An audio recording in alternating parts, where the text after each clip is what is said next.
Hey there, Caleb Wojcik from DIY Video Guy here, and I've gotten feedback from peers and people in this audience that you want to see more behind the scenes on some of the client work that we do. So in this video, I'm going to be showing you the behind the scenes on how we made the Freedom Journal Kickstarter video for John Lee Dumas over at Entrepreneur on Fire. And I don't know if you can see that number behind me, but a few days into the launch of the Kickstarter project, it's already over $150,000, and we are honored and blessed to be a part of this project to help get John's book out there. But in this video, we'll show you behind the scenes on how we put it together. So let's get started. The first thing that we did, both internally, Tim and I, and working with John, was work up the script. So he wrote a tentative script and then sent it over. I reworked it, shortened it, tweaked it a little bit, put it in my own spin and narrative, and then John looked it over, made a few changes more, and we kind of got the script locked after 2 or 3 back and forths.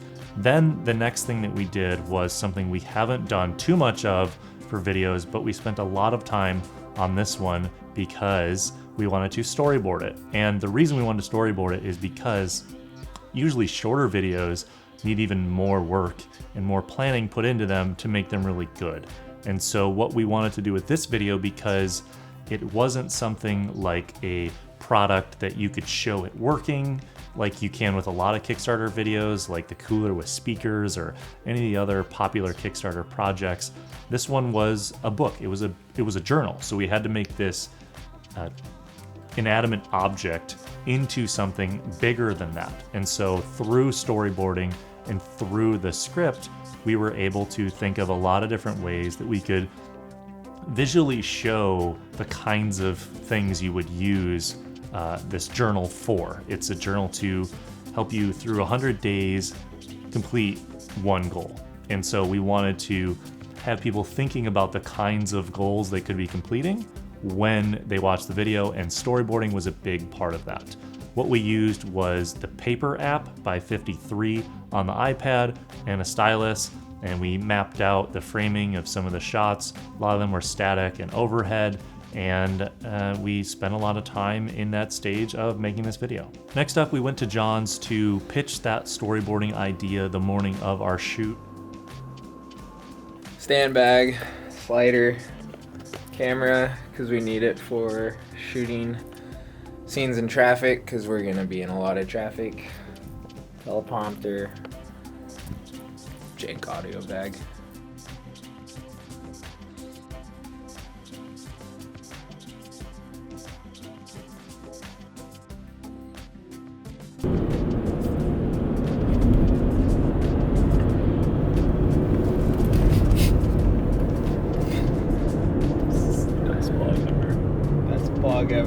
Best blog ever. So we shot the talking head piece. We shot some B-roll of him and Kate using the journal in their home living room, and we also shot some photos, and we went outside to shoot some more photos as well. And then we shot a little bit of B-roll around their home of him podcasting and doing other things. So that was a wrap on that shoot day. Spent a lot of time tweaking the setup to get it looking really good, and then we ran through the script using a teleprompter on an iPad and using my iCan teleprompter that I've reviewed before on the YouTube channel, and we got through that section of the video. The next day, we focused on shooting a lot of the B-roll of the book in our studio. This is something that we're still pushing ourselves to get a little bit better at, doing glamour shots of physical products. It'll help us as we review more video equipment and gear for you guys, and to show off what the gear looks like and how to use it. But like I said, this is a book, and so there were only so many ways you can show a book, so we had to get as creative as we could as we shot this thing. Next, we started shooting some of the live action B-roll of the introduction shots, all those top-down shots, and how they all connected with movement and made sure they all looked good and had really good sound. And we filmed a lot of those just right here in my home, and we had a lot of the props here as well, and there were only a handful of things we had to borrow, like the racing bib we got from a friend.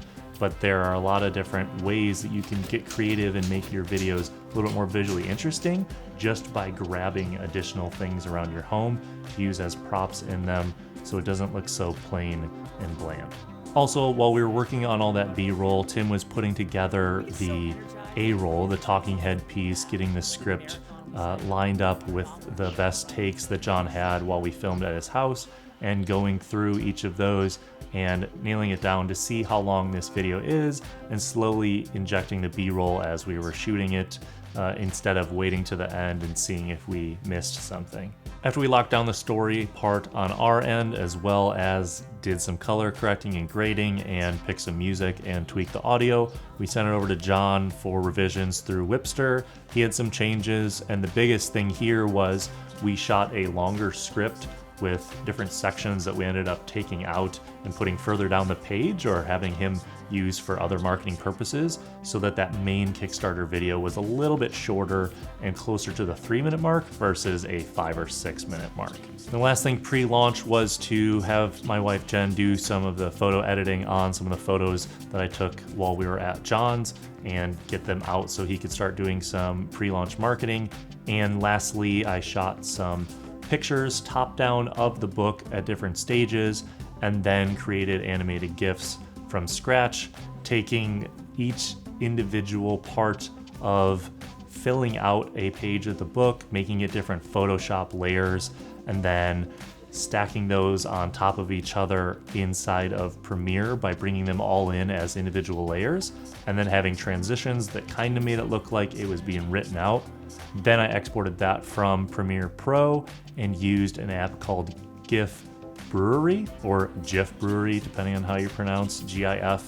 And then that GIF or GIF could be put on their Kickstarter page, and we went through some revisions of that as well. Then on launch day, John held a little Kickstarter launch party in San Diego. I think there was about 40 or 50 people there at Community co-working space in North Park, San Diego, and went there, got to chat with a bunch of people, got to see John launch his book. I think by the time we left that party, it was at $80,000 that he'd raised already. Now, a couple days later, at the time of filming this, it's at about 150. Congrats to John and all the hard work you put into this book, and it was just great to be a part of this launch. So hope you guys learned a little bit about the behind the scenes of making a Kickstarter video like this for someone like John, for one of our clients, and hope to do more of these in the future. So subscribe here on YouTube for more videos like this, and give it a thumbs up if you like watching the behind the scenes. So thanks so much for watching, and I'll see you in another one. Cheers.